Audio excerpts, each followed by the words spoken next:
This next episode of Trivia in Chief is about our 16th president, Abraham Lincoln, and his time as a wrestler. Abraham Lincoln was born in a Kentucky log cabin in 1809.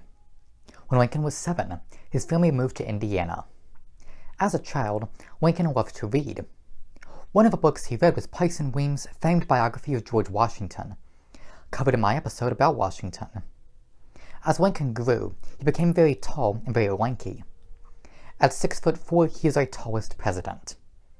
Whether or not Lincoln had Marfan syndrome is up for debate, but Lincoln regardless became very strong.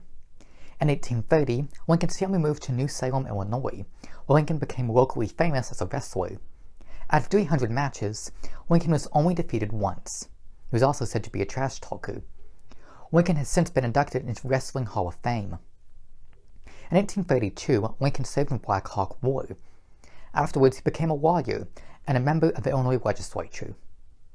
Lincoln was a member of the Whig Party and began to speak out against slavery, though he was not at first an abolitionist. In 1837, he moved to Springfield, Illinois. Over the coming years, Lincoln became more and more prominent in Illinois.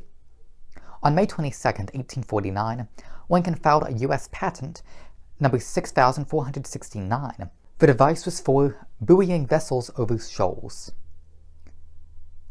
Lincoln's device would allow boats to be lifted over sandbars. Lincoln remains the only U.S. president to file a patent. His original model is housed at the Smithsonian. After the Whig Party was dissolved in 1856, Lincoln became a Republican. He became rivals with Stephen Douglas of Illinois, and the two ran against each other in an 1858 Senate election. The two debated each other over national issues. Ultimately, Lincoln lost the Senate race to Douglas. Despite this, Lincoln became a prominent figure of the Republican Party, and he was chosen as the Republican nominee for president in 1860. The Democrats chose 4 candidates, including Stephen A. Douglas. Lincoln, with the Republican Party united behind him, won the election. This outraged Southern Democrats, and states began to secede. Soon after Lincoln's inauguration, the Civil War began. During the war, Lincoln became known as the Great Emancipator and helped bring our nation back together.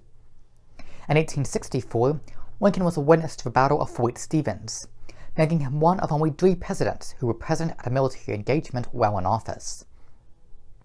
On April 14, 1865, after the Civil War's end, Lincoln signed the law creating the Secret Service, whose original goal was to combat counterfeiting. It would prove to be his last official act. Several hours later, while attending the play Our American Cousin, Lincoln was shot by noted actor and Confederate sympathizer John Wilkes Booth. Lincoln died the next day at 7:22 a.m. He then became the first president to lie in state in the U.S. Capitol Rotunda.